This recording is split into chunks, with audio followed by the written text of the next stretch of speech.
निराजन आउन त ल एउटा खिच्दियो ल दोस्तो आउन त जासरी रस्तो खडिया न किन आउन माल आउन छोटा के रे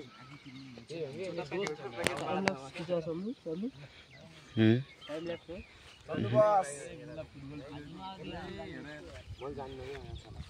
अनि अब म तसँग आउँछु है सिक्नलाई मलाई कान्छ सिकायो फोटो खिच्नलाई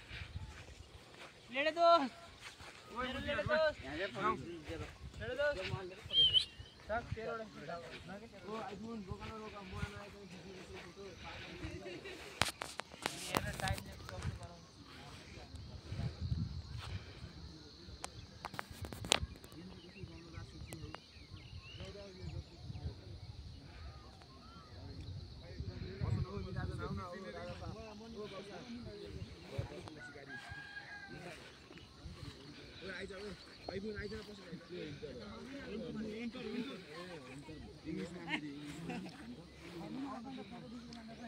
आउनु